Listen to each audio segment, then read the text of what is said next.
Okay.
Padded Room Radio is back on the air, you maniacs. My name is Darian. I am back with another week of horror, fun things, and sexy items, and terrifying people, and things to talk about, and stuff you want to spend money on. Speaking of things you want to spend money on, Miss Monika's in the house. I am here. I made it back. What's going on, baby doll? Nothing much. Still just enjoying the desert heat, huh? No. No? You haven't burnt, blistered, and peeled yet? All of the above? You know how I used to like the sun? Oh, yeah. Now when I go outside and it's that hot, I'm like cursing at the sun. I'm like, fuck you, sun. Go away. Just die. You finally got melanoma, didn't you? I knew it. I knew it was coming. You'd show up to my house when you lived here looking like some alligator skin luggage. Look at how golden brown I am. I've been in the tanning booth all week. Oh, Well, I still go tan. Of course you do. Yeah, you live in a desert. That's the only way. You live in a desert. Why would you go to a tanning booth? Because it's too hot to tan outside. That makes sense. That makes perfect sense. Right on. My main man Dusty is in the house also. What's up, Big Dust? Speaking of sexy things. Absolutely.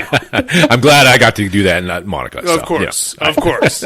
What's going on, big guy? Oh, same old shit, different pile. I hear you, buddy. Another week in the books. Muddling through the week after a dumb Super Bowl. Oh, it wasn't that bad. It was terrible. It was not that. It was probably one of the most boring Super Bowls I've seen in a long time. Yeah, I drank entirely too many beers because it was such a boring fucking Yeah, I think I drank my body weight in White Claw. I'm still burping and farting. Those are the worst, too. I know, man. You wake up, have a White Claw burp. God. You still tasting move. peach. You just lay on the floor like a beached fucking whale, burping and farting your disgusting blob ass off. It sucks getting old. It does, man. It does. Right on. Well, we got a regular horror show to get into here, kids. We got horror news, listener mail, all the fun stuff. I say we hit it with a little horror news. Sounds good.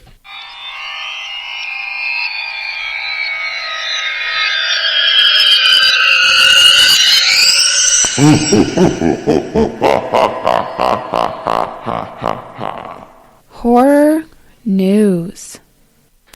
All right, Dusty, what do you got for us on the horror news? All right, so with there being 3 Friday the 13th during this upcoming calendar year, Regal Cinemas have announced that they're going to release 5 of the Friday the 13th movies back to theaters. Okay. All right, so on this Friday the 13th, February 13th, we're getting Part 1 and Part 2. Cool. All right, and then we're moving over to, there's a Friday the 13th in March, which we're getting 3 and 4. Nice. And then there's not a Friday the 13th until November, Friday the 13th, and that one we're getting Friday the 13th Part 6. Just, we're going to skip 5 altogether? Yeah, because it's fucking dumb. It's not Jason. It's not my favorite. Yeah. It is not my favorite at all. So they recognize that fans hate the fake Jason, that's so fair. that is being washed to the wayside. Yeah, that's the Halloween Part 3 of the franchise. Yes. So, so that's kind of cool. If you want to watch Friday the 13th in the theaters, the on 1, Friday 2, the 3, 4, and 6. Yeah. Look for it at Regal Cinemas near you. Okay. And then what I have next is Stephen King and Mike Flanagan are in talks for a new Stephen King adaptation that Flanagan will be directing, producing, writing. And did you read this story? Do you have a guess on what it is? Last I heard, I think it was Carrie. He's making a Carrie TV show for Amazon Prime. This is a totally separate project that he's going to be doing after. What is he doing? He's doing he's doing the Exorcist movie next. That's right. So he's doing the Exorcist movie with Scarlett Johansson, and then he's going to move into production, writing on the new Stephen King project that he has, and he is going to be redoing The Mist. Ooh. So we're getting another Mist. There's no release date yet, but that is Flanagan's next project, next Stephen King project. Okay. So that'd be pretty cool. Cool. Yep. And that's all I had. Beautiful. Miss Monica, what do you got for us this week? The wolf pack is Werewolf Attack, the movie. Mad because I wrote this stuff down and I just seen it all over the internet today. What's that? Brendan Fraser and Rachel have signed on for The Mummy 4. Uh-huh.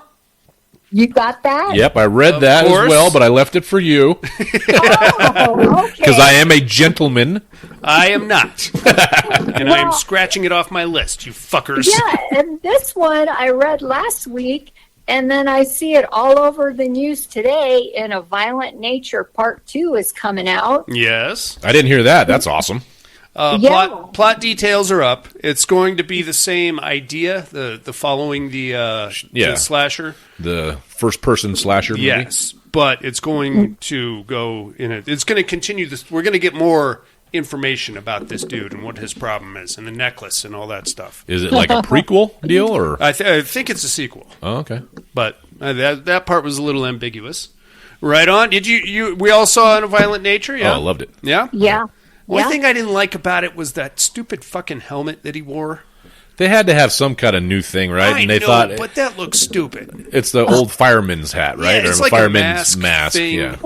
He looked like a NCAA mascot. He looked like one of the guys from Slipknot. He looked like, what is it, Sid? Where's the gas mask kind of thing? I don't know. Yeah, but it was a big dumb thing. I know. Problem. I don't know. They had to do something. I know. Right? I know. You're right. The hockey mask was taken. Just the blank ghost mask was taken. Just put a fucking I don't know. Put like a Walmart bag on his head. Oh, that's pretty scary. I don't know. Or just a ball gag. Oh yeah, that's terrifying. Actually, the gimp that got loose. Yeah, this dude is got a boner while he's coming at me. That's scary shit, man. Right on. Anything else, Monica? And the last thing I got was, I don't know what is going on with this movie. So the Untitled Exorcist, now we got Lawrence Fishburne has also signed on to be in. And this is I love me some Lawrence Fishburne. Me too. This is the Scarlett Johansson one, yeah? The new Flanagan one? Yeah. Is that what we're talking about, Monica? Uh-oh. Did we lose her again? What is going on? Technical difficulties. Jeez Louise. And we're back, everybody. Oh good Lord. Oh. Monica has been saved. Monica, was that the Exorcist movie you were talking about? Was that the one with Scarlett Johansson in it also? Yep, that's the one. Okay. So it's getting a bigger cast by the minute. I like it. I'm into it. I do like it. And then one other thing I got is this 13th, look out for that movie I was telling you about, Cold Storage. Yes, with Steve Harrington. Yep. Yeah, it looks good. It looks like look more like a comedy to me, but it looks good. I know. I can't wait. Yeah, I'm into it. Is it streaming or theaters? Oh, it's going to... Well, you know what? I'll get back to you in just all right. Monica's like, I got a guy. I got a guy. I don't know. I never pay for shit. That's so. right. I go see my guy in the trunk of his car. Right on. Well, dudes, are you ready for it? Does anybody remember the name Christopher Lambert? Sounds very familiar. He was the original Raiden. Oh, yeah. The first Mortal Kombat movie. And the Highlander. Highlander, yes. That also. Weird. I think he's French, but he just had that weird voice. He had a weird accent. Stay away from my fighters. Yeah, he had a weird accent. What the hell? I believe he's French, but I could be wrong. I don't know. He's making his big film comeback with a movie called Zoners from the people that brought us Love, Death, and Robots. Oh, so I do enjoy Most of those. Yeah, there's some wacky ones. Yeah. What else we got here? The Big Faces of Death remake. Mm-hmm. It's just been acquired by IFC and Shudder for an April release. On Shudder, I believe so. I don't know if it's going straight to their streaming. It'll probably be later. They'll probably release it in the theater. Eventually, we'll get it, and then we can all tell each other what badasses we are. Yeah, watch The Faces of Death. Stayed up all night watching it. And nice. Baby seals and stuff, all that good times. Night Patrol, we heard of this one? Yeah, yes. The Justin Long, CM Punk. That is now available on digital. Oh, really? Yeah. Monika, have you swashbuckled that one yet? Yes, I have. Okay, we'll get to that later on in the show. Lastly, have we all seen a movie called Crawl? Yeah, the alligator one? Yes. Sequel in the works from Sam Raimi. This one's going to be set in New York City. Oh. Where are they going to get alligators in New York City? Don't ask questions. What are you asking questions Why for? you got to do this kind of shit with the Sharknadoes and now alligators in New York City? It made sense down in Florida. Have you never heard the the alligators in the flushed sewer? down yeah. Yeah. Come on, Okay, Dusty. fine. Dusty. I will reserve my judgment, sir. I'm excited. I really liked the first Crawl. Oh, I did too. I loved it. The main chick kind of killed it for me with all of her alpha female stuff. Well, they Apex Predator. That's me. Oh, here we go. All right, there, tougho. Just chill out. You're being chased by an alligator. But it says that Crawl 2, they shot that movie in Europe. Well, of course, yeah. I don't understand this. Oh, nobody shoots movies in the United States anymore. definitely not New York City. Or California as a whole. Yeah. You get taxed out of your butthole. That's why everybody's moving to Georgia and where else? Nevada. We're starting in Canada. Canada, yeah. We're starting to build movie studios here in Las Vegas. That's true. It's supposed to be the new Hollywood. Oh, yeah. Nobody wants to live in Our California. tax structure is much better than California. Yeah. Yeah, and you can do stuff here. You can't do. Yeah. You can hire some hookers and it'd be totally do that. legal. That's perfect. As long as it's outside city limits. I mean, if they want to come visit you in your apartment, there's no problem there. Only in Washoe and Clark counties. Everything else is fair game. Yeah, they don't care at all, really. Right on. That's it for the horror news. How about some listener mail, you maniacs? All right.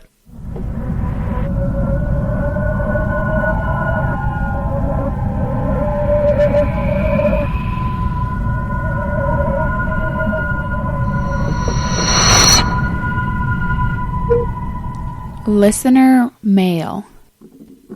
Yes, sir. We got some voicemails coming at us here. All right, let's kick it off with our main man in Alabama. Here comes Alan. What's going on, Ellen? Padded room, what's up? Hope everybody's doing good. I'm lost on who Mr. Darien is. Oh, come on, might have man. been come out and play or come.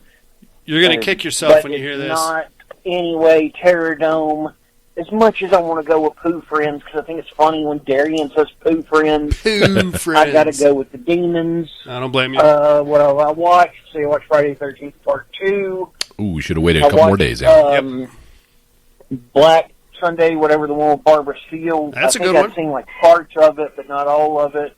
Liked it. Been on an 80s action kick. Watched Commando. Love Weird. It was on AMC Plus, but it was cut. Huh. Not heavily, but a little bit. And that was kind of annoying. Yeah. Anyway, that's all I got. I'll talk to y'all later. Bye. Beautiful. Thanks, Alan. Thanks for calling in, Alan. Let's get down to our main man in Southern California. Mr. Tom Hardy is in the house. What's going on, Tom Hardy? Hello, padded room. How favorite degenerates this week? What's up, big baby?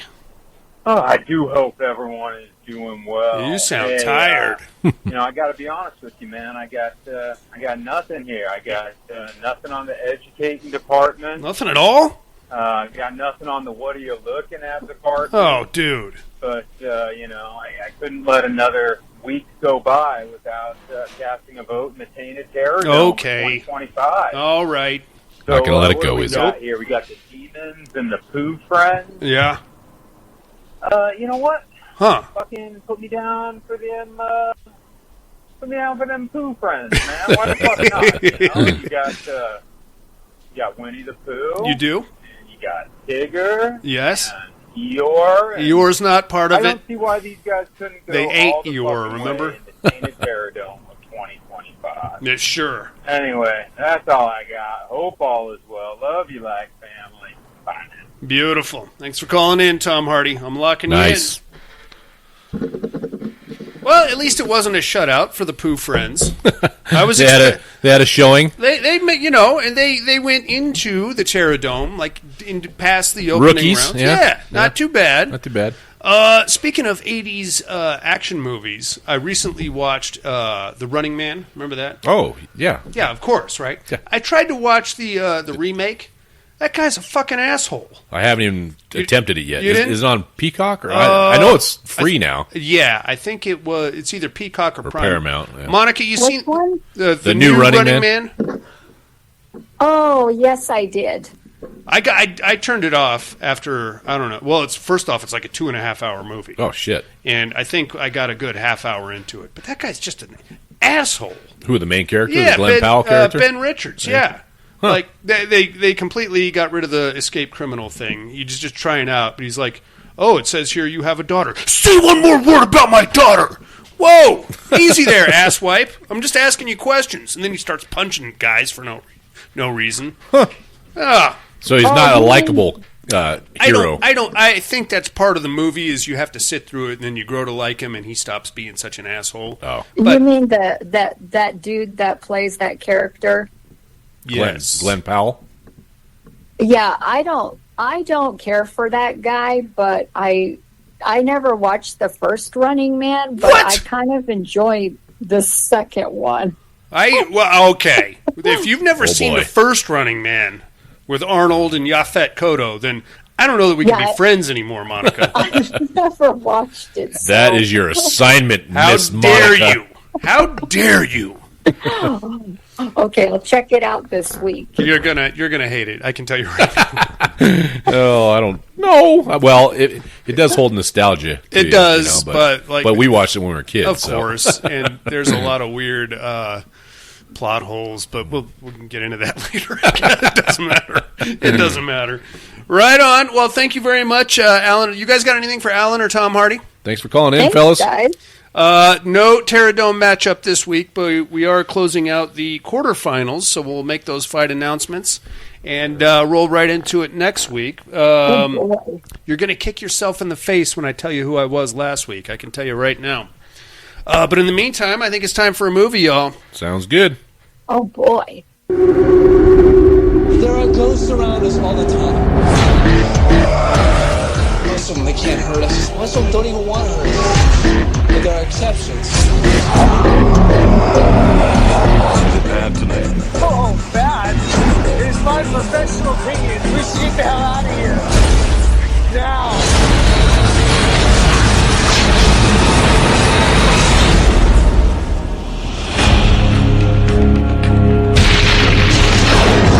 I represent the estate of your Uncle Cyrus. We have an Uncle Cyrus? Cyrus recorded this message 6 weeks ago. He asked it to be played for you in the event of his death. Arthur, I've instructed my lawyer to deliver my last will and testament. Key? Key to what? A key to your new house. This house is the fruit of my life's work. Oh, my God. It is a wonderful garden. It's marvelous, isn't it? Arthur, we've got some papers to sign in the library. After that, I would love to take you and the family around and tour of the house. All right, now I know I'm dreaming. Well, your uncle was quite a collector of many things.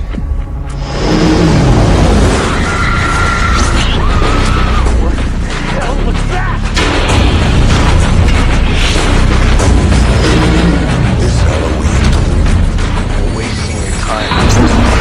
It's all up. The only thing worse than being trapped in a house with a ghost. This house is not a house. We're in the middle of a machine. Powered by the dead. Is being trapped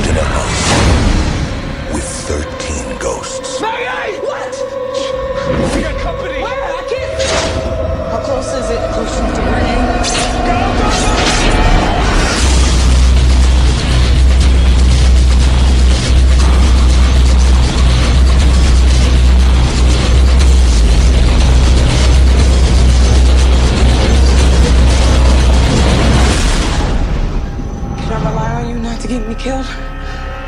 I guarantee you nothing. 13 Ghosts from 2001, ladies and gentlemen. That it is. That it is. This one's got a R rating, a hard R rating. Hard in a lot of ways. Directed by Steve Beck, written by Rob White. This one only got 5.6 stars on IMDb. Stars Tony Shalhoub, Shannon Elizabeth, and Matthew Lillard. So this is the remake of the one that we did last week from 1960. This one is very much a horror film, not a family-oriented horror film like the last one. This one's got a little punch and kick to it. There, Dusty. Yep. Little family tragedy. Some nipples. And some awesome nipples. Some nips in there. I don't know if they were real or not. Wound nipples. Little wear and tear on those nips, but still great looking. I'm into it. It's basically we're just gonna. It's the same movie. We're just gonna put a little bite on it here. So we start off. Actually, we're gonna start off in a fucking junkyard in the middle of the night, and we've got like a whole. What I thought was just a Metallica music video coming at us. You know what I mean? Yeah, with the truck driving. Blasting through the gate, and then here comes a bunch of dudes with guns, and they're throwing flares out and stuff. And then they like get into this junkyard. There's like a small army of these dudes, and they got a bunch of equipment and stuff. In rolls a Model T right after him, and out gets F. Murray Abraham, playing Cyrus Kritikos. He's Greek this time. Yep. So, I guess Zorba is Greek too, right? I wouldn't know. Monika, is there any Hungarian going on here? No. Okay, well, no. That was our Hungarian help desk with Miss Monika. Thank you very much for that. Anyway, we get into this. This is like a ghost hunting operation, but these dudes are like, it's not Zach Baggins walking around with a fucking microphone. No, they hired the Umbrella Corp to come out. They're coming in here, and they're going to kick this ghost in the nuts, put him in a headlock, throw his ass in a ghost jail cell kind of a deal, and then they're taking him out of there. Or at least that's the plan anyway. With Cyrus is a guy played by Matthew Lillard, a guy by the name of Dennis Rafkin. And it is Matthew Lillard, man. He's just playing Matthew Lillard. You know what I mean, man? This guy, I swear to fucking God. He's always drooly and wet mouth. Oh, yeah. He's like totally one of those wet mouth dogs. He shows up sweaty. Yeah. Like when he talks, he just spits everywhere and drools everywhere. Sweat all the time. I think they just crank it up to like 105 degrees around him at all times. Oh, man, I don't know about this, man. I love him. I love him to death. He pops out. He's basically playing Stu from Scream. Yep. Just a psychic. A psychic Stu, yeah. He pops out. He is psychic, and he is the one that's going to track this ghost through the graveyard. He does so by placing his hand on the ground, and then he freaks out, and we get a bunch of flashes of dead guys and stuff. And we find out that the ghost we're hunting here is the dead serial killer that killed people in the junkyard and continued to kill people in the junkyard after he died. They call him the Breaker, and he's a big, scary-looking dude. The look of these ghosts felt very Ghostbusters-y to me. You know what I mean? They're a little more edgy than that. I mean, yeah, edgy, but they weren't like Slimer-esque. But you had like every time we cut to a ghost, the hair starts waving. You know what I'm saying? Yeah. Very Dana Barrett to me, anyway. I don't know. I can see that. Anyway. Here comes he's like, he's right there, man. And then here comes this big guy in he looks like a corpse, obviously. And he just starts picking up these military dudes and throwing them around and smashing cars and, hey, we got to get him out of here. What the hell? I don't know. That was the ghost of Matthew Lillard, dude. Oh, shit. I'm sorry. He starts smashing everybody up and killing a bunch of these guys. And in the chaos, they managed to contain this dude. By one of the military guys runs into the containment cell. Human bait. Yeah, and then the Breaker goes in after him, and then Matthew Lillard or Rafkin runs up and slams the door and catches him in there. Unfortunately, in this whole skirmish, Cyrus Kritikos got killed also, or so we think. He's got a thing sticking out of his neck, so he's pretty much dead. Now we're going to cut to a montage of Tony Shalhoub playing Dad Kritikos. I don't think we ever got his name, and his family. And this opening montage is it felt very much to me like a commercial for allergy medicine. You know what I mean? Yeah. It's like Shannon Elizabeth is the daughter and the little boy, just like in the original. And they're like playing in the backyard, and him and his wife are standing in the kitchen watching them. And, oh, look, they're so cute. Oh, they're perfect. And then, oh, my God, the house is on fire. But then we're just like panning around. And then like they disappear from the backyard. And as the camera comes around, they're now in like a very small apartment. And we have to assume via this voiceover that mom died in the fire, and now dad is alone raising these two kids. Mm-hmm. Okay, so now we cut to a shitty apartment somewhere, I guess, in New York, and he's getting up and he's getting ready for work, and he hired a maid or a I think she's like a nanny for the little boy. Nanny type individual. Yeah. She does nothing. Doesn't make breakfast. Yeah, I didn't notice that. She does nothing at all. Didn't clean anything, nothing. Her name is Maggie, and she is an African-American young lady, and she is playing it very African-American. She's got her curlers in, and they're Shannon Elizabeth has to make breakfast. Her name's Kathy. Kathy has to make breakfast because Maggie doesn't cook, so Dad's trying to get everybody ready for work. He stumps his toe on a skateboard and has a little freak out. And, well, if we had a bigger house, well, we don't have a bigger house. Get this shit cleaned up. And then finally there's a knock at the door, and it's Ben, the attorney, whom we know from the original. So we already know he's a scumbag. We know he's a scumbag. He looks like a scumbag. He does. And I don't know. He's just got his suit and his tie, and he's a little uptight. Shit-eating grin on his face. Yeah, you know. He comes in, and he's like, hey, I got this, I got a communique from your late Uncle Cyrus. What? I have a late Uncle Cyrus? And then the little boy now has like this weird death obsession, and he's doing like a death podcast on his my first walkabout karaoke machine or whatever it is. I don't know. So he's like, ooh, that means he died. And he's like, yeah, he was decapitated in a junkyard accident. Weird thing. Anyway, pops open the suitcase. There's a video message from F. Murray Abraham. I am your late Uncle Cyrus Kritikos. I regret that I did not have a connection with you, my only nephew, so I'm leaving you everything. Here's my house and all my estates, and I got a bunch of money there, so it's yours now. Everybody's all excited. Ooh, we get a new house. Very cool. It's way out. It's like 2 hours out of the city, and it's out in the middle of the woods. So we're going to follow him out there. Apparently, we're bringing Maggie along for this. Why not? Why is the real question. Why? Number one, she doesn't do anything. Number two, she lives, I assume, somewhere in the city. So why are we going to transplant her 2 hours away? Maybe he's thinking about he just came into a shit ton of money. Plot point. I'm asking too many questions. I'm just putting it out there. Anyway, there they go. We get to the house. It's in the middle of the woods. The first guy we see when we get there is a guy in an orange jumpsuit claiming to be from the power company. But it's Matthew Lillard, man, and he's trying to get inside this house. I don't know why. Apparently, the old man owed him money. Yeah. Apparently, Ben doesn't recognize Rafkin. I don't know if they ever met or what's in person. I don't know, but Ben rolls up and he's like, well, here's your house. Here's a key. I'm like, just got to go inside and we'll sign some documents. Rafkin is like, oh, the power's out in the whole tri-state area, man. I got to get in there and check your breakers. So that is exactly what Matthew Lillard sounds like. I'm not saying anything. I think he's sitting in the room with me here. That's what it is, Dusty. They all go inside, and this is probably the only complaint I have about this movie, is this house. It looks like a Starbucks in San Francisco.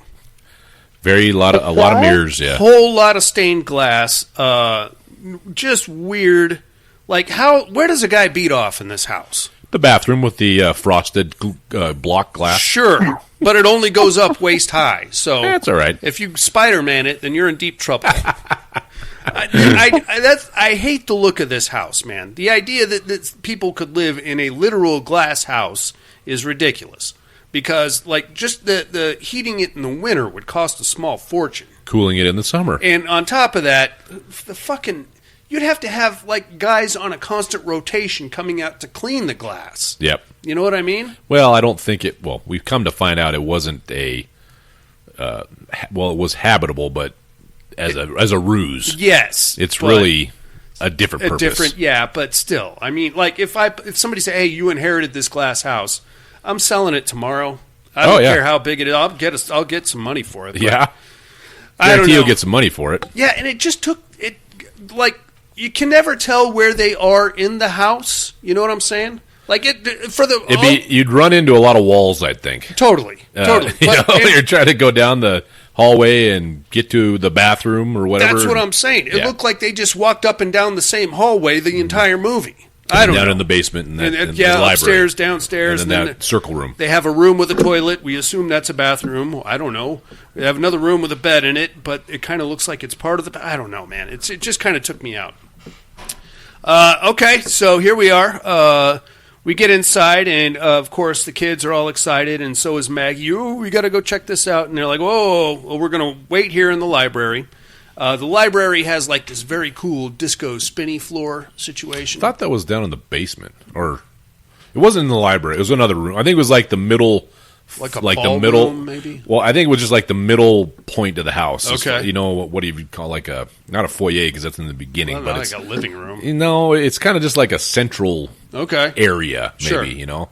But because the library is kind of an offshoot, and then they had the basement, so I think that was just right in the middle of the house. Okay, see, that's what I'm saying. Is. We can't tell where anything is in this fucking place. Anyway, that's where they are, and Dad's like, "All right, you guys wait here. We're going to go to another room and sign these documents." And okay, so they go in there. In the meantime, Rafkin is like, "I got to go check the breakers, man." So he goes down into the basement. Once he gets down there, we see him put his ghost finder goggles on. Yep, that was cool. They kept that. Yeah, and he's walking around. This is basically where we have our ghost prison. So it was kind of alluded to at the beginning of the movie that Kritikos needed 13 ghosts, and the breaker, the Juggernaut, was number 12. And Rafkin was like, "Yeah, you contracted me for 12 ghosts, man. What's this stuff about 13? He's like, "Just do your job." So you're down there. We got 12 ghosts right now, is what we're saying. So very cool. By the end of this movie, we're going to have like 16 or 17, right? Yeah, why couldn't it I don't know. Worked? I don't know. Well, well, if you read, when you get into the book part of it, they were very specific types of ghosts. Yeah. So maybe that's probably makes a little more sense. Also, something we glazed over in the junkyard is we have a couple of weird ghost rights advocates, I guess. Yeah. We have a dude, Damon, Greenpeace ghost advocates. Yeah, we have Damon and Kalina, and they're like, "These are ghosts. These were people. You have to set them free." Whatever. I know. But like, go hug a tree, you fucking nerd. This is the ghost of a serial killer, you fuckface. Yeah, exactly. You want to let him free? He's going to keep killing people in the graveyard or the junkyard. Anyway, Damon gets killed in the original scuffle there in the graveyard, and now we get like a quick montage of Kalina getting ready for war. She's got like her flares that she has. She has like ghost protective flares or something, and she's got a bunch of old books, and she's putting like fucking potions and ointments. I don't know. I don't know. She's got some stuff going on. Sure, she got some patchouli oil in there. Absolutely, and she probably smoked a joint before she hit the road. Did you recognize the young lady that played Kalina? I did, but I can't tell you where she's from. I've seen her in many things. Monica, how about you? I don't know. Her name is Mbeth Davids. And you'll probably recognize her as Sheila from Army of Darkness. Oh, yeah. Yeah, Holy yeah. shit. Yeah. Oh, Yes. okay. Anyway. Very interesting. Yeah, she's going to show up later in the movie, but we get a quick montage of her getting ready to go somewhere. Now we cut back to the house. Rafkin is in the basement, and we get like some quick snapshots of all the other ghosts. They're not as corny as the original Ghost. There's no Super Mario Chef Ghost. There's no Lion Tamer Ghost. But they all have their different things. Yeah. Their different cliches or whatever you want to call it. These ones are a lot kinkier, Dusty. You know what I mean? These ones make you feel dirty a little bit. Yep. We basically, part of the premise here is that these 12 ghosts like line up with the signs of the zodiac, but they are like the black zodiac. Yes. So it's like the Satan's zodiac, I guess. So was the ultimate goal to open a portal to hell? I believe so. Yeah. That's kind of one Why? thing. Why would you want to do that? I don't know. Is that a vacation destination? No, it that's is what I'm not. saying. Is like I didn't really get it. I mean, maybe he was trying to just see what's in the afterlife, but there's such thing as ghosts, so there's something. So why are you fucking around with this stuff? That's all I need to know. Because rich guys just have no, day to day. They don't have to worry about shit, so they just start fucking around with things they shouldn't fuck around with. Yeah, and he makes all these big speeches about, now I'll have ultimate power. We'll get more into that as we go on. Anyway, we got like a kid with an arrow through his head. He looks like he was out of the 40s or 50s. We got a man baby. Remind me a lot of Dr. Dale and his poor mother, who's like a very small woman. Who else we got? We got the torso. The torso. Torso with no head. That's the shit end of the ghost stick right there. Yeah. I'm just a torso. I guess that was kind of reminiscence of the guy without his head. So. Sure. I get, but that still sucks, man. Yeah, totally. What else? You got the breaker. The juggernaut that we saw at the beginning. The jackal. The old school padded room cage. That's right. Helmet. Yeah, with a straight jacket on. Straight jacket. You have the angry princess. Yep. Who looks very okay without her shirt on. And minus the cut wounds. Very, very angry. Mostly at herself, apparently. You have the bound woman who has like her head in her hands and some stocks. She looked like she had her neck broken. Could be too. The torn prince who looked like he was some kind of a baseball player. No, he was like a 50s greaser, looked like. Yeah, he had like a leather jacket on. Yeah. Anyway, we got a whole cavalcade. We got like a railroad worker with a bunch of spikes through him. Oh, that guy was gnarly. The hammer. The hammer. Yeah, he had a hammer on his hand. Yeah. I don't think that's why they called him the hammer, though. I think he's one of those. He's like that. The meme. The guy that people keep putting your face on. Yes, that's exactly it. Yep. I have the list up. The hammer was a blacksmith guy. Okay, that makes sense. Yeah, all spiked out. We got 12 of these dudes. Lot of them. Lot of different themes and things like that. Very cool. The last one, though. Well, we'll get more into. I don't want to give that away just yet. Anyway, upstairs we have Ben and Dad's filling out the paperwork. Rafkin comes running up. And he's like, oh, man, we got to get out of here because there's ghosts in the basement. You know what I mean? They're like wraiths and revenants, and they're going to kill us all. And Dad's like, oh, yeah, okay, ghosts. Yeah, I'm pretty scared. I'm scared. Good job. He's like, yeah, great. Let's just fill out the paperwork outside.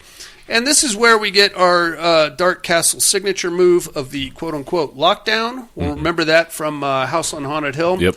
What happens is, as Rafkin's trying to convince Dad to get him and his family out of there, Ben sneaks off to a different room, which is like a very steampunky control center. And this is where we'll see the gravity drive. Oops. I mean the device. The device, Belisiel, I think was the name. Belisiel. Anyway, we'll get into that. It's like a big gear steampunky thing, and it's spinning and rotating. It's the contraption that keeps that floor in the main room spinning. And there's a big suitcase full of money sitting on it, and Ben goes down there, and he's like, ha, I got all the money now. So he picks up the suitcase, and when he does, it releases a kick pedal that kicks open one of the gears, and then boom, the first of the 12 ghosts gets released out into the house. Mm-hmm. And it just so happens to be the angry princess. Yep. And her boobs. Yep. That should be 3 ghosts, I feel like. Because those things they did have the size. And they were in the house 3 minutes before she was. Yep. Headlights on. So she's out, and she's just kind of walking around. Her hair is blowing behind her. She looks like a porn star, put it plainly. Big big puffy lips, and clearly has had some surgical augmentation. Yeah. She's all pissed off. She's carrying a butcher knife. Now, as Ben is coming out of the room, the control room or whatever it is, he's got his Ghost Finder goggles on, and as he was walking in, he was talking a bunch of shit to the all the ghosts. Yeah, not a good idea. No. But now he's walking out, and the princess is loose, so she's like, ooh. And he's like, oh, hey, I was just a little ghost humor there. So, sorry about that. But then, I don't know what happened. Somehow one of the other doors... He's slowly backing away. Yeah. And during the lockdown procedure, one of the doors, just the glass doors, just... Bang! Just bisects him. And then he slides down. Well, the front part of him slides down the glass, and Ben is now out of the equation. Scary stuff.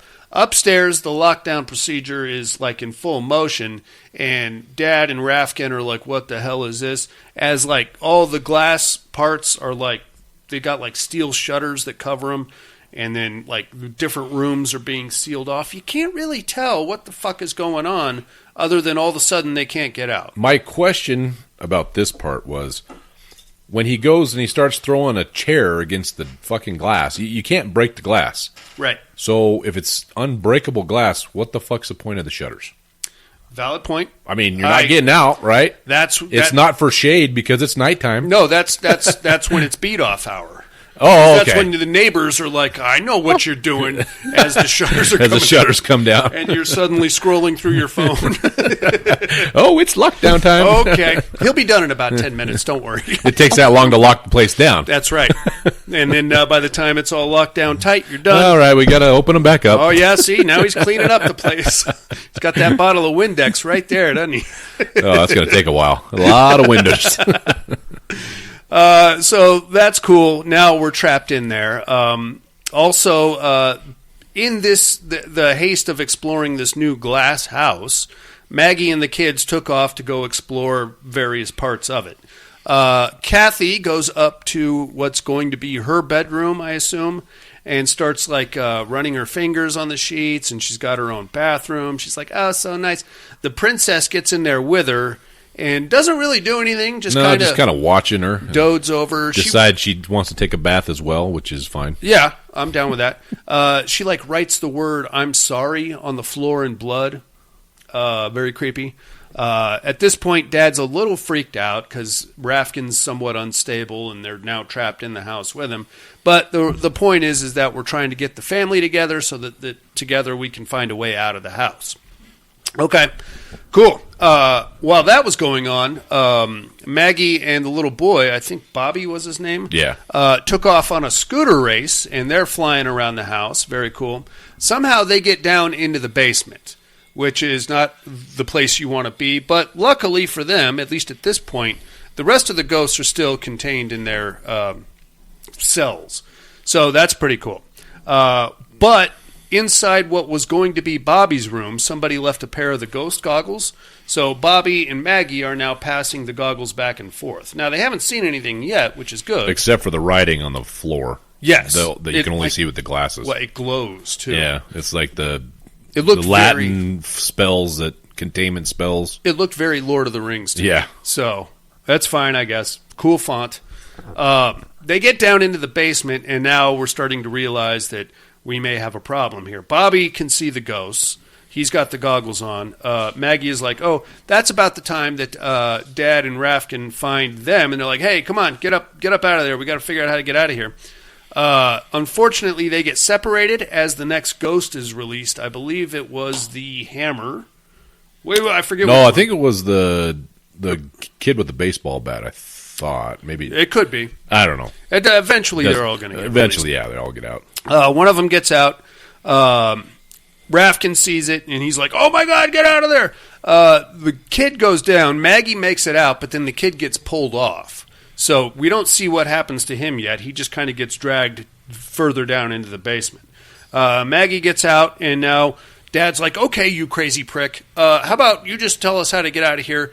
Help me find my son, and then I'll pay you whatever my uncle owed you, and then we can all get out of here, okay? And by the way, what happened to that lawyer? I don't know. Yeah. He split. Yeah, he split.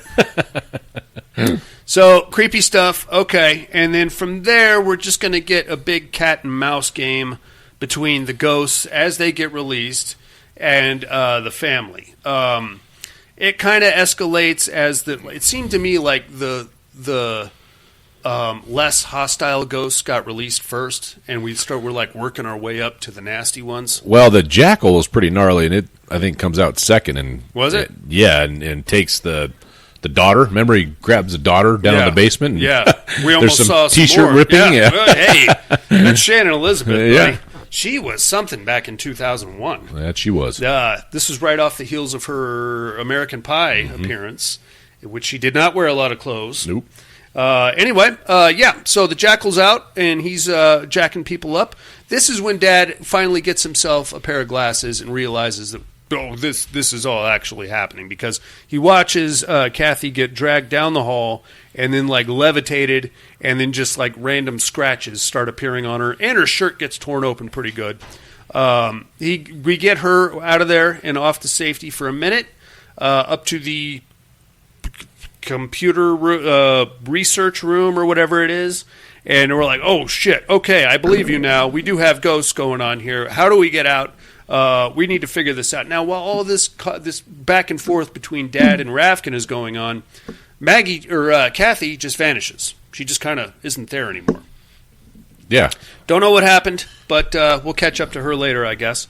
So at this point, we are down to Dad, Rafkin, and Maggie. Like, okay, let's go down to the basement and trying to get the other kid. Try to find the other kid. At least let's get a kid. Let's start with that. Dad and Rafkin go down there, and Maggie.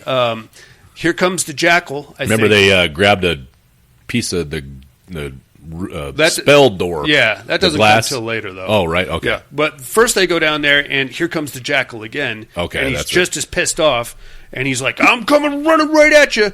And they're like, "Oh shit, we got to get out of here!" But the jackal like chases him into a dead end, and just before he's about to jump on him, out pops Kalina with her weirdo ghost flare thingy. Yeah. And that pisses the jackal right off, but I guess that shit hurts him, so he goes taking off running. Kalina and Dad and Maggie, they all go back upstairs where I guess it's a little bit safer. As all of this is going down, like every 5 minutes or so, one of the steampunk gears pops up and another ghost gets released into the mix. At this point, I think we're up to like 4 or 5 of them. But I didn't really understand that, but it's part of the house, man. I guess part of the machine that the house is are sealed off, I guess, because there's like places in the house they can go to where they're safe from the ghosts. But then like another glass pane pops open, and it's very, very tricky. Anyway, sitting in the study with Kalina, she's going to break it down for us and tell us what's going on. Uncle Cyrus was a real motherfucker, and he was trying to build this hell device to open a gateway to hell, and in order to do so, he needed to complete the Black Zodiac, which means get one of all of the 13 types of ghosts, and they have to power the goddamn thing up, and then once it's running on all cylinders, it opens up, and I guess somehow he gets some kind of a kickback from that. Like, okay. I don't know, maybe there's like a tax option or something that he gets, I don't know. He's Satan's right-hand man after that? He's got like I don't know, rights and upper responsibilities. management. Yeah, if you get first pick at franchise, I guess I don't know. So that's pretty cool. I mean, it sucks, and then of course, Kalina breaks out the old book. It's the Necronomicon, and she makes a very cute little remark that I picked up on. I've got enough explosives here to blow us back to the 15th century. Yeah. Oh, do you? Yeah. Yeah? Is that where your boyfriend is with a chainsaw hand? Get out of here. I like that. I get it more now. All right, so at least now we know what's going on, and we get like all these diagrams and Necronomicon-esque pages. We got like the cool like diagrams of the ghost. You need the torso, you need the juggernaut, you need the hammer, you need the torn prince, the angry princess, the great child, the forlorn mother. That's the whole list. So, okay, very cool. And the last one was the widowed, lover, the grieving widow or something like that. Something like that, yeah. All right. Very, very scary stuff. We got to figure out how to do this. Now is when they get the big idea. What we're going to do is, I guess we found a toolkit, and we're going to knock down one of these walls, pick it up, and carry it, and basically use it as a shield. Okay, great, but you still can't get out of the house. So, I think their main goal was try to find the kid. Sure. And maybe stop it. Like, I thought Matthew Lillard's character thought he knew how to turn the thing off. Yeah, he wanted to stop it. I don't know. But Dad's just trying to get his kids back, rightfully so. You know how heavy one of those panes of glass would be? I tell you right now, Matthew Lillard ain't lifting that. No, they were carrying around like it was plexiglass. Yeah, he's got fucking number 2 pencil arms. No, it's not happening. No way. That was, probably was plexiglass. Anyway, they get it up. They get walking down the hall with it. They're like, okay, we got you now, you fuckers. As they're doing so, Maggie and Kalina are hanging back. Kalina disappears. Maggie is just kind of following them around with their big plate glass wall. The Torn Prince, the guy with the baseball bat, starts whacking away at it. Very cool. I guess they you can't kill a ghost, but they smash him into another wall, and he dissipates, but then he shows up later in the movie. So I guess that, I don't know, teleported him or something. It doesn't matter. Can't kill him again. No, Yes, I don't know. It doesn't matter. Whatever. But then the hammer shows up and he starts whacking away at it. He actually does do some damage to the thing. And then the Juggernaut shows up. Matthew Lillard or Rafkin is like, I got to get out of here, man. So he jumps in front of it while Dad is holding the backside of it. And to make a long story short, the Juggernaut, basically the Breaker, kills Rafkin. Wraps him around a pole. Yeah, just beats the living piss out of him and then breaks him in half, basically. Okay, well, that sucks. I was kind of rooting for that guy, but it's okay. By the way, what the hell was he wearing? That was early 2000s, club swag. That's what I was. Was he going to the club after this? Like the blood red, popped collar shirt. Yeah, and he had a suit jacket on. He's going to go use his psychic powers to score some ass. Yep. At the Linky Lounge or whatever. All he's got to do is touch the girls and find out which one has daddy issues. That's what it is. Oh, hi. Can I tell you how strong you are, sweetie? I can feel it coming off you. Woo! Anyway, he's dead now, so that sucks. From there, we get the big. All right, so now we get the big reveal because Kalina she kind of walked off in the middle of all this. She happens upon Cyrus Kritikos. He's there, and I guess we're meant to. He's still wearing the. He's got the bloody neck thing, so we're like, "Oh, you're a ghost, you fucker," and he's like, "You must complete my business." And she's like, "Okay." But then, they start making out, and we basically find out that Kalina was working for Cyrus the whole time. She orchestrated the death of her ghost rights advocate boyfriend, Damon, back at the junkyard. She actually killed his ass. Good for her. And then she was kind of... So, if I understand this correctly, she orchestrated getting the family to the house, and she was the one that kind of guided Dad. She basically told him that in order to save his kids, he was going to have to kill himself. Mm-hmm. And Dad is fully prepared to do that. But that may or may not be true because now we know that Cyrus told her to put him up to that, and she's like, "Oh yeah, he's ready to kill himself. He's going to throw himself in that big machine of yours." We kind of glazed over one kind of little important part though is the mom.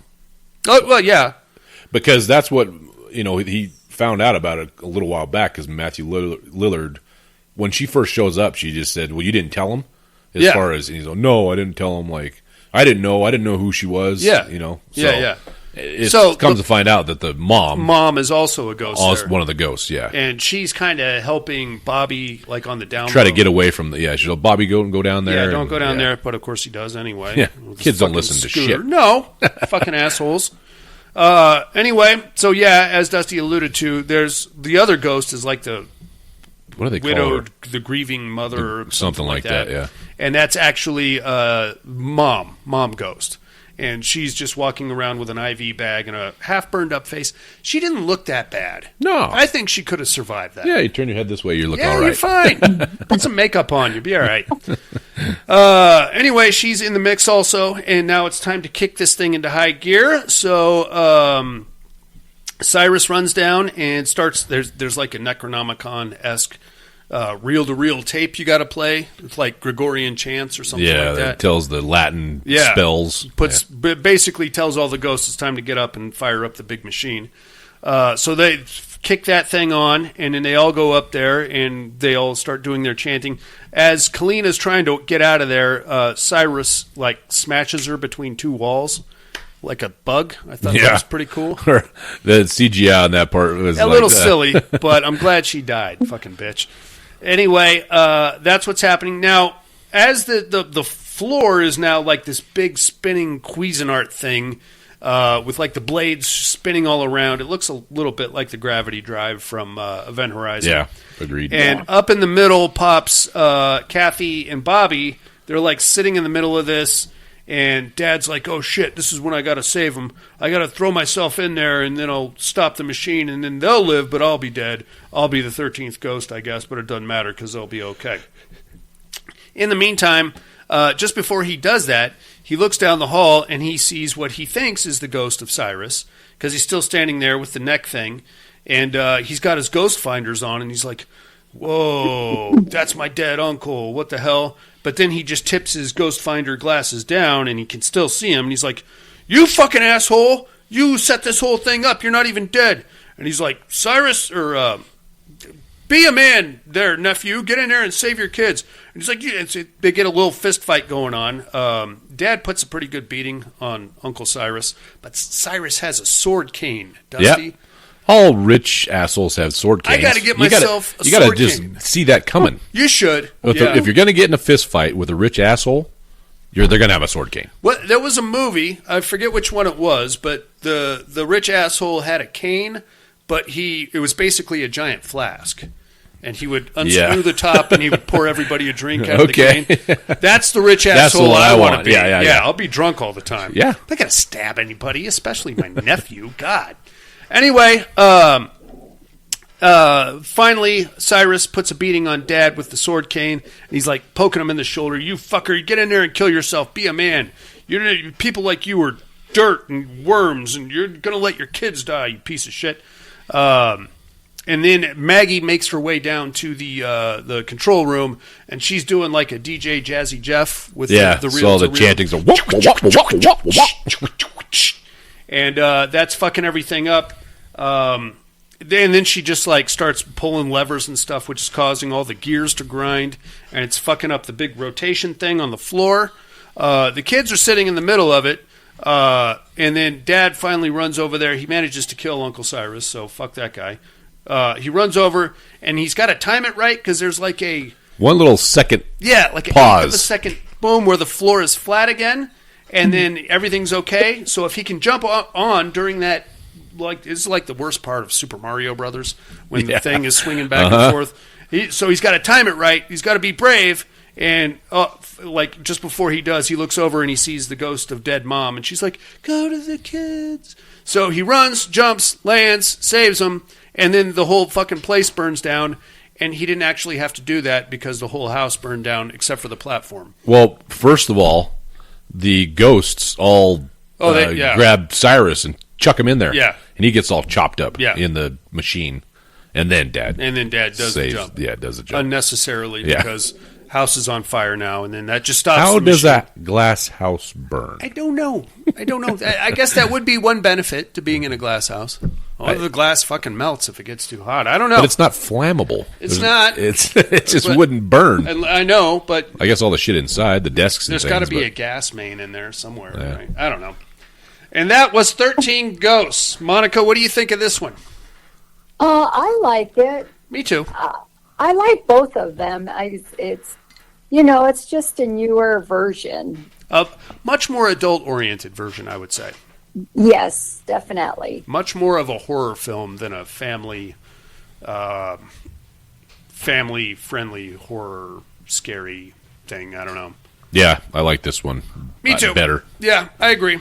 The original story definitely needed an updating. And I like the fact that they took the original story and, expanded on it. And they still used the ghost glasses, and then the whole, you're inheriting this from your dead uncle, and the dead uncle is more of an asshole in this one than he was in the other one. He wasn't even dead. Yeah, Son of a so bitch. no, I would say this one, the newer one, over the original for me. Yeah, and the ghosts in the original were very silly. And I don't know, that could have just been from the times. I'm sure it was. And, you're not going to have a fucking man baby in 1960. You know what I mean? They're trying to think of odd ways that people had died in the 60s, such as a lion tamer that gets his head bit off. The Italian chef who spaghettied himself to death or whatever. I don't know. Oh, shit. All right, good stuff. I say both versions are actually available on Tubi, inmates, so if you want to do your own comparison and contrast, by all means, let us know. And let us know which one you thought was better, too. Area code 775-387-0275 is the mental health hotline, or mail at paddedroompodcast.com. Check it out. Let us know. In the meantime, we're going to take ourselves a little break, come back with some other stuff. Yep. Okay.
Hey inmates, if you like what you hear, head over to the Padded Room Facebook group and support us through the Patreon link with a small monthly donation. Check out the T-Villain link at paddedroom.podbean.com and grab some t-shirts. Thanks for listening and enjoy the rest of the show. And we're back, ladies and gentlemen. Yes, we are. Woo-wee. I don't know what that was. I tell you what, though, what I do sometimes when I can't think of a song that's prudent to play with the episode, I just go to Pandora and hit Witch House Radio, and the weirdest fucking shit ever comes up. So you're welcome for that. Enjoy that if you're still haven't thrown yourself into a psychedelic blur or anything, driven your car off a cliff. Speaking of driving cars off of cliffs, I think it's time for the Terradome. All right. No tears, please. It's a waste of good suffering. I'm not gonna hurt you. You didn't let me finish my sentence. I said, I'm not gonna hurt you. I'm just gonna bash your brains. I'm gonna bash them right the fuck in. I'll kill you all. I'll drive you crazy. I'll kill you all. My worst dream come true. 6-year-old child with this blank, pale, emotionless face, with blackish eyes, the devil's eyes.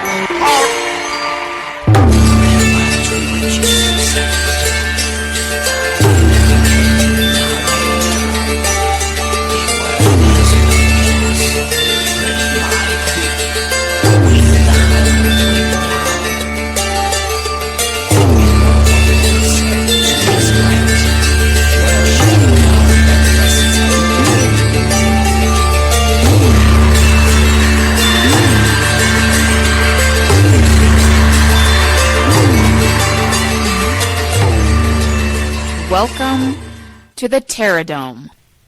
Last week's winners, baby. Closing out the quarterfinals. We had the Demons versus the Pooh Friends.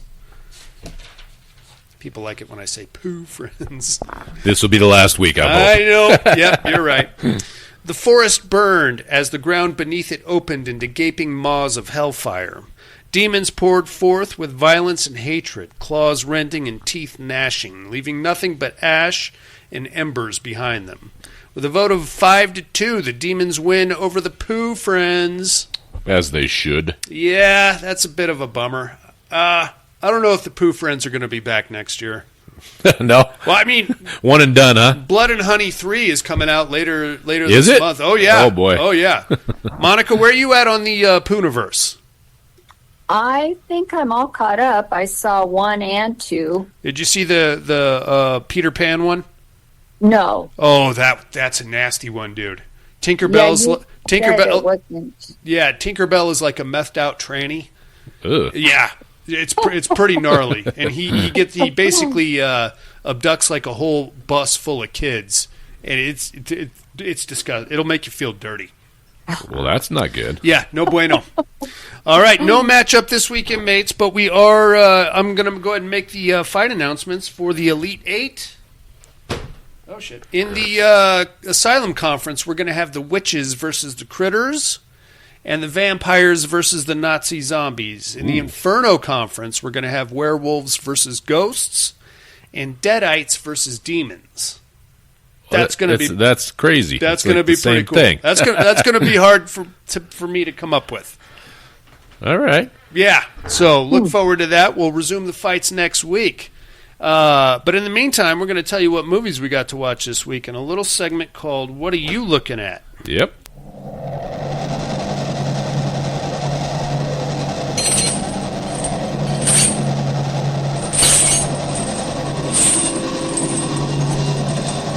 What are you looking at?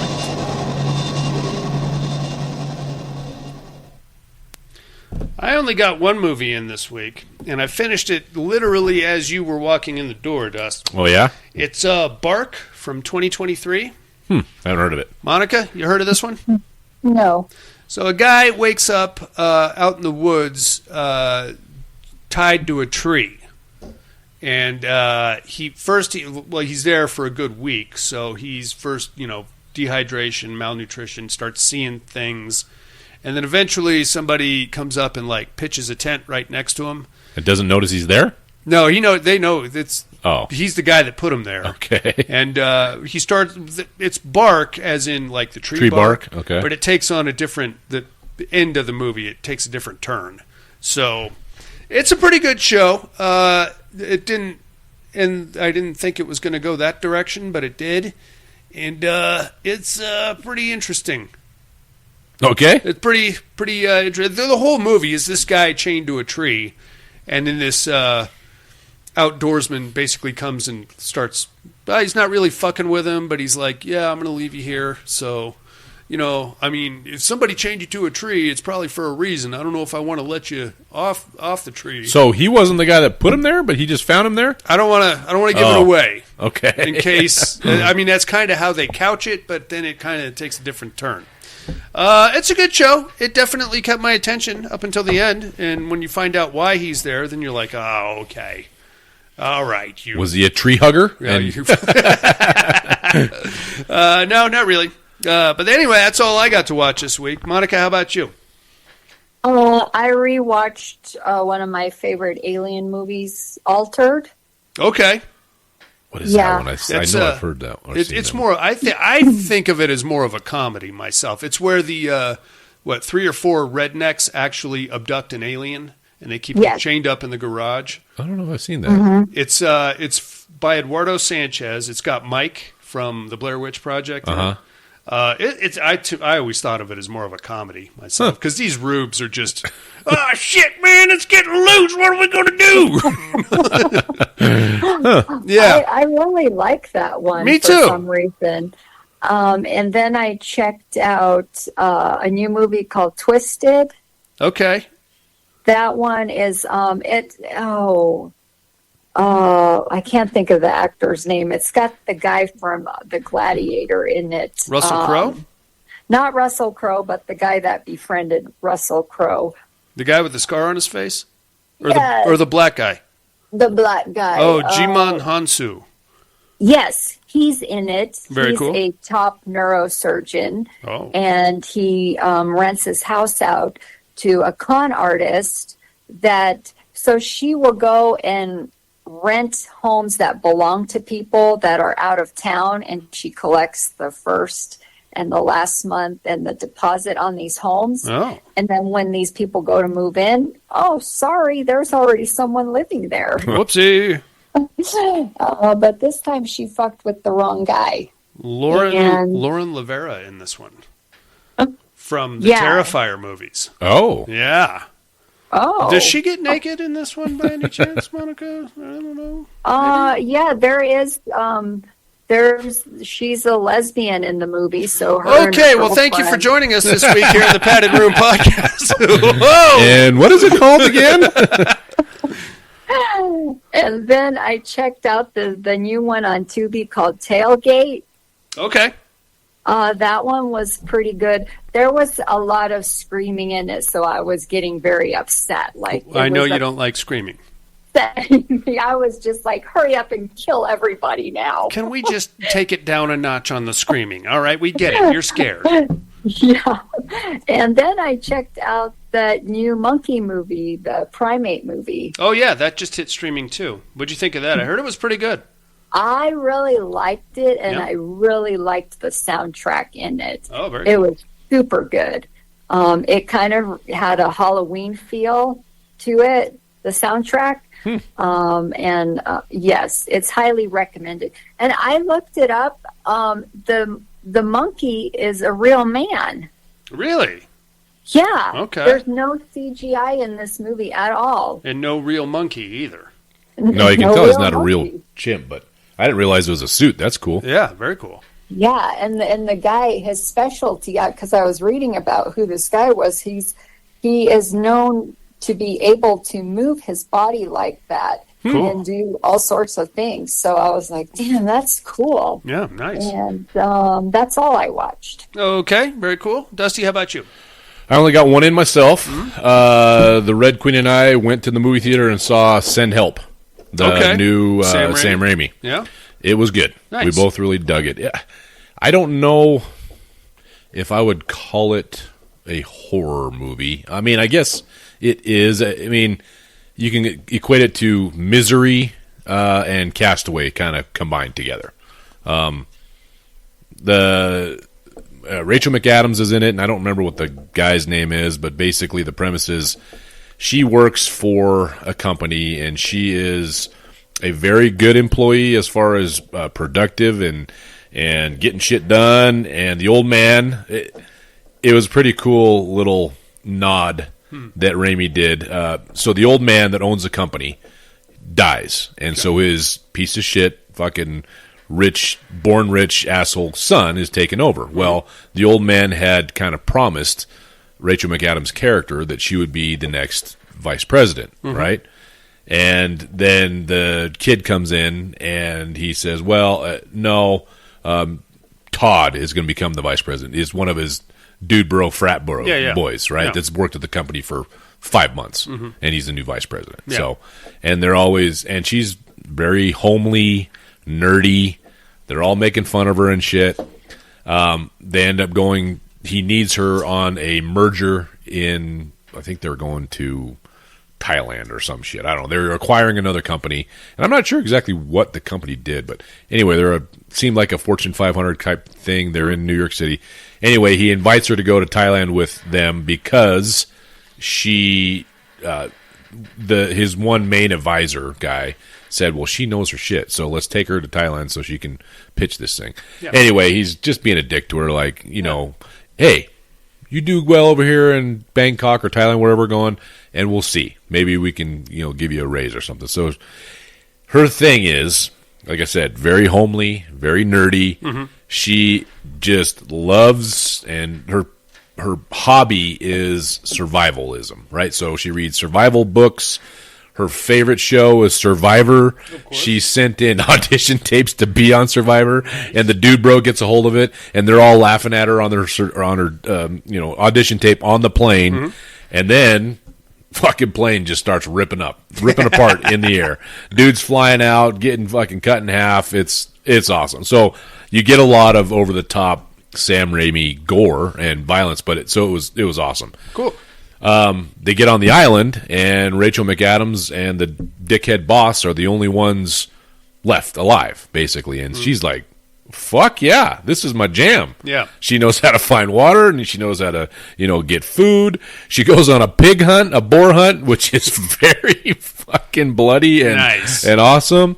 And he is hurt, so she's kind of she's actually taking care of him and getting him nursed back to health. And then he starts acting like he's the boss. And basically she's like, all right, Bradley, that was him. Bradley, you're not the boss here. Yeah. You would be fucking dead if it wasn't for me.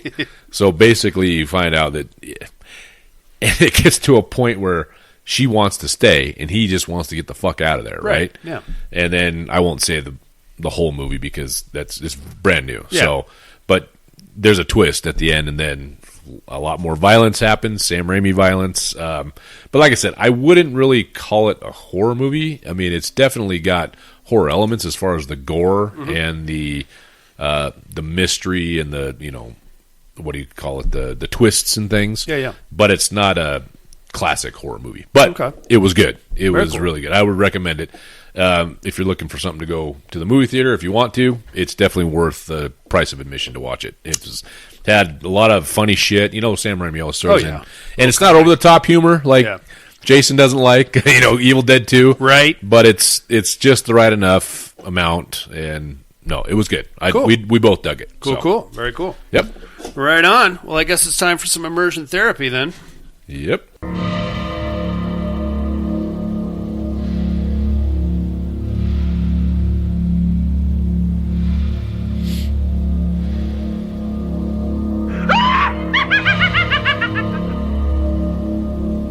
Immersion therapy.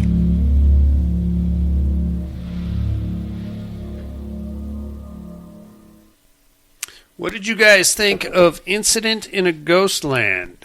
That was pretty gnarly. Pretty brutal, right? Yeah. It took me a while to figure out what the fuck was going on. Me too. I mean, home invasion, sure. Obviously, not everybody survived the home invasion. Trying to figure out who's doing what and what the fuck is going on. But when H.P. Lovecraft showed up, I'm like, okay. Well, that was after you found out that it was just a lot of it was in her head. It was all in her head. Yeah. Yeah. But the good life was in her head. Right. Yeah. But I think that's when I figured out, and just the beatings. Oh, my God. And just seeing them like all with their faces all swollen and shit. Oh, that fucking guy. Yeah. Just think about what he was fucking doing to those poor kids. Oh, yeah. Oh, my God. That's the same. That, like, makes my blood fucking boil. Oh, like, totally. If that was... I would sign up to be on the beating crew of these guys that do this shit. Right? Yeah. String them up by their nutsack and just play pinata party with them. I agree. Same director of the original Martyrs.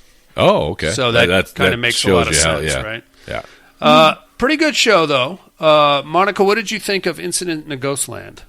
I've always liked this movie, but to me, I have always had a hard time believing, was it all in her head, or was she really writing a book about what happened? That's another possibility, you know? And I think the ambiguity of it is kind of part of its beauty. Yeah. I was under the impression that when she was basically, it was too traumatic for her that she was checking out, and she was in her own head. That's what it was going on. Like, because they alluded to the fact that she's writing all the time when they're in the car, and she has, and the mother was saying, you create these beautiful worlds that you can, live in and write about. Your imagination is so good. So then that's why I took it was, oh wait, she's basically retreating into her head to avoid dealing with all this fucking horrible, heinous shit that's going on around her.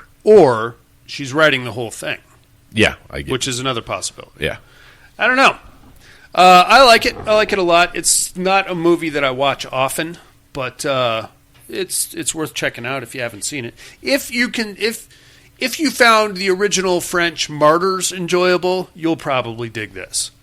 Just ruthless, in-your-face brutality involving children, teenage girls at that, and not pulling any punches there at all. No pun intended.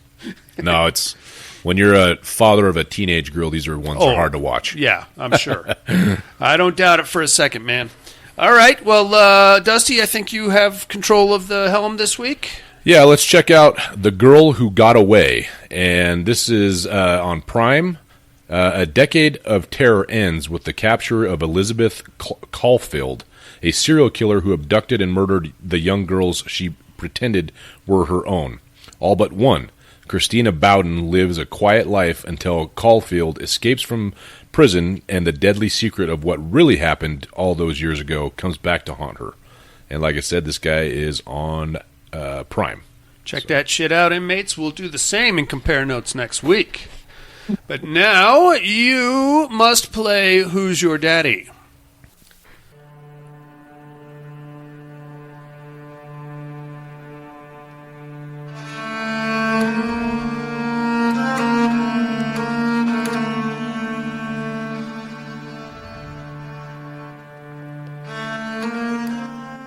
Who is Daddy? First, my clues from last week. Well, I am on vacation with my fiancée here at a very picturesque lake. And everything's going nice. We're, having some bottles of wine, and we got a nice cabin. And then I see a bunch of kids fighting each other out in the parking lot there. So I go out there to break it up, and goddamn if they don't stab me to death. Now my poor fiancée has to play a game of survival and cat and mouse with these lunatics as she tries to make her way away from this lake. Eden Lake, everybody. Have you seen it? I have. Monica, I know you have. Oh, yeah. That's another brutal one, man. Pretty good show. Yeah, especially the ending, man. When you finally think she got to some safety and you find out it's their fucking parents. And they're even worse than the kids. Shit. That's a bummer, man. All right, who might I be this week, you ask? Whew. Speaking of brutality, I am a very silly guy. And I kill people, and I make weird games out of it. I talked one lady into letting me into her house by telling her I was a police officer. She didn't buy it, but then I said I could save her a lot of money on her insurance, so she let me in anyway.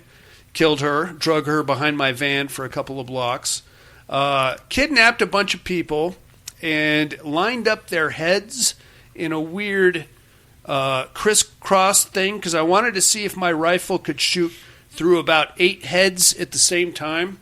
And then I realized I didn't buy the right ammunition, so that was stupid. Went to a shooting range and used a mom and her kids as my target practice, and then made the mom feed her dead kid pie. Not sure what I was going for there. Who might I be? I don't know. It's very strange. Who might I be, you ask? Well, tune in next week, inmates, and I will drop some knowledge on you. It's a weird one, I'll tell you that. In the meantime, like, comment, subscribe. We do have a Patreon campaign running if anybody gives a shit. I think that's about going to do it for us this week. Join us next week for The Fly, the original. We're going to do the original and then Cronenberg's version, see how they hold up against each other. You guys got anything else on the week? Nope. Thanks for listening, everybody. Monica? Yeah. Thank you, everybody. Absolutely. We'll see you next week. In the meantime, for houseflies, weirdos with high-powered rifles, horror writers that we don't know are having PTSD lapses or actually writing bestsellers, home invaders, the damage they can do, all 13 of the fucking ghosts, actually it's probably 16 or 17 by the time the movie's over, and the Padded Room podcast. I'm afraid visiting hours are over. Bye-bye. I want to know how to survive in a night life.